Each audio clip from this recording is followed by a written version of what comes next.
Boa noite, querida igreja, amados irmãos e irmãs. Graça e paz para todos que vêm participar conosco desta reunião de oração nesta noite de quarta-feira, 18 de novembro de 2020. Que o Senhor Deus, Criador de tudo e de todos, nos anime neste momento em que nos unimos em oração. Que da sua palavra venha o verdadeiro sustento para a nossa vida. Que o Senhor receba nosso louvor como oferta de gratidão pela misericórdia com que Ele nos conduz. Nesta noite seremos acolhidos com as palavras do Salmo 62, versículos 5 a 8. Somente em Deus eu encontro paz, e nele ponho a minha esperança. Somente Ele é a rocha que me salva. Ele é o meu protetor e eu não serei abalado. A minha salvação e a minha honra dependem de Deus. Ele é a minha rocha poderosa e o meu abrigo. Confiem sempre em Deus, meu povo. Abram o coração para Deus, pois Ele é o nosso refúgio.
Estamos juntos, queridos irmãos e irmãs, para fortalecer a comunhão e buscar em Deus a paz e sossego neste tempo difícil de pandemia, de perdas de pessoas queridas, de sofrimento para as pessoas que amamos, de sofrimento pessoal, tempo de insegurança para os que se encontram abatidos pela enfermidade, não só da Covid, mas outras enfermidades do físico e também do espírito.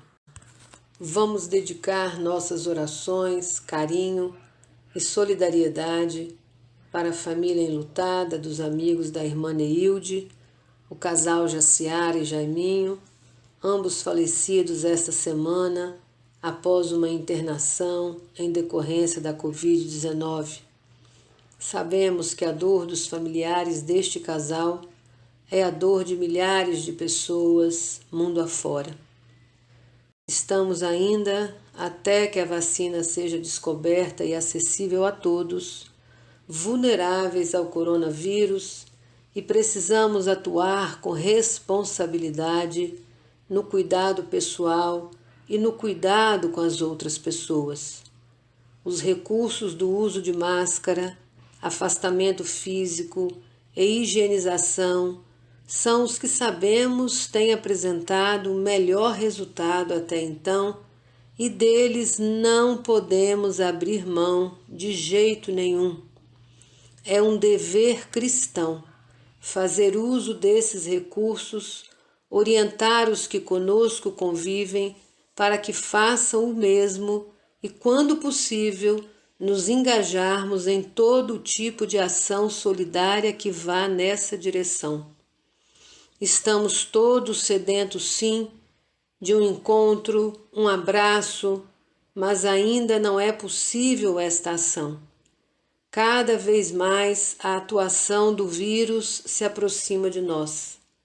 Provavelmente todos nós já tivemos em nosso círculo de convivência pessoas acometidas pela Covid-19, casos em que a consequência foi um mal-estar superado, casos que deixaram sequelas, muitas delas sem ainda um diagnóstico que precise por quanto tempo irão perduar, e casos que levaram à morte, ceifando vidas de uma hora para outra. Em todos os casos, o sofrimento se instaurou e isso precisa nos comover como cristãos e cristãs. Somos seguidores do Cristo que se comovia diante do sofrimento, e ele também experimentou o sofrimento que resultou na morte de cruz. Melhor que qualquer pessoa, Jesus sabe o que é sofrer e sofre conosco, enxuga nossas lágrimas, afaga-nos e nos acolhe em seus braços. Foi em Cristo que o plano resgatador de Deus se concretizou. Nele, Deus ouviu o clamor, não de uma pessoa apenas, mas de toda a humanidade. Com a ressurreição de Cristo, a morte foi destruída, o maior de todos os sofrimentos foi vencido. Jesus é a nossa inefável crença na vida, sempre, aqui e para depois. São a nossa fé e responsabilidade cristãs que nos convocam para atuarmos como instrumentos de Deus para minimizar o sofrimento causado pelo coronavírus naquilo que nos é possível fazer.